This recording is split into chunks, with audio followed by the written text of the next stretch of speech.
재미있는 성경 이야기 사순절. 사순절에 대하여 알아보겠습니다.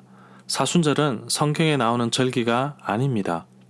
성경에는 40이라는 숫자가 많이 나옵니다. 노아 홍수가 밤낮으로 40일 비가 내렸습니다. 예수님도 광야에서 40일 동안 금식하셨습니다. 또한 예수님은 부활하신 후 40일 동안 이 땅에 계셨습니다. 부활 후 40일째 되는 날이 성천 기념일이고 부활 후 50일째 되는 날이 성령 강림 주일입니다. 50일째 되는 날이라고 해서 오순절이라고 부릅니다. 사순절은 40일을 의미하는데 계산 방식이 조금 다릅니다.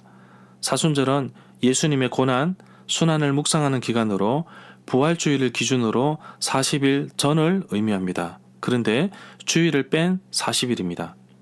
사순절에 주일을 제외하는 이유는 모든 주일을 작은 부활절로 여기는 신학적인 이유 때문이라고 보는 견해도 있습니다. 그래서 항상 사순절의 시작은 수요일에 시작됩니다. 사순절 시작의 수요일을 죄의 수요일이라고 부릅니다. 자신의 죄를 회개하는 상징으로 머리나 옷에 죄를 뿌리는 의식을 가지기도 합니다. 사순절을 뜻하는 렌트는 앵글로색슨족의 봄을 의미하는 랑에서 유래했으며 독일어로 렌츠와 같은 말입니다. 우리나라에서는 40일간의 기념일이라는 뜻의 헬라어인 테살코스테를 따라 사순절로 번역하였습니다.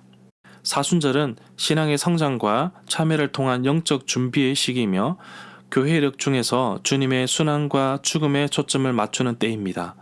사순절은 AD 325년 니케아 총회부터 시작되었는데 7세기 무렵부터 제 수요일부터 시작되어 주일을 제외한 40일간의 기간인 곧 부활절 전 6주간으로 성검료일의 슬픔과 비극으로 끝이 나는 절기로 지키기 시작하였습니다.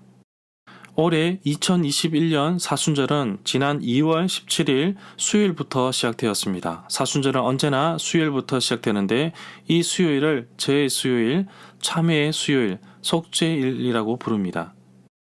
성경에서 죄는 슬픔과 죄에 대한 회개를 상징합니다. 그래서 지난해 종려주일에 사용한 종려 가지를 태워서 죄를 만들어 두었다가 이 죄로 수요일에 예배를 드리면서 신자들의 이마에 십자가를 그었습니다.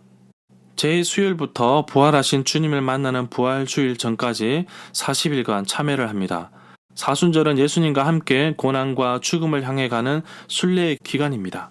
따라서 매일 시간을 정하여 말씀을 읽고 묵상하며 기도하는 절기입니다.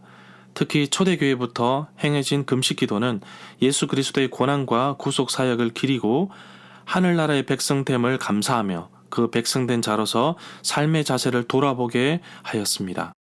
요즘에는 음식을 절제하는 절식 기도의 형태로도 행해지고 있는데 어떤 형태이든지 사순절 기간에 자신의 삶과 신앙을 돌아보고 자신의 영성을 깊이 있게 하는 생활이었으면 합니다. 부활주일 산정 기준을 보면 3월 21일 춘분이 지나서 보름달이 뜬 이후에 첫 번째 주일입니다. 보름이 주일이면 그 다음 주일을 부활절로 지키게 됩니다. 그래서 부활절은 3월 22일부터 4월 25일 사이에 있습니다. 사순절을 계산하는 방식을 보면 2021년 기준으로 했을 때 2월 17일부터 시작됩니다. 주일은 제외하고 부활절로부터 40일 전입니다. 항상 수요일날 시작됩니다. 그리고 부활절 전주일을 종려주일로 지키고 그 주간의 월요일부터 토요일을 고난주간으로 지키게 됩니다.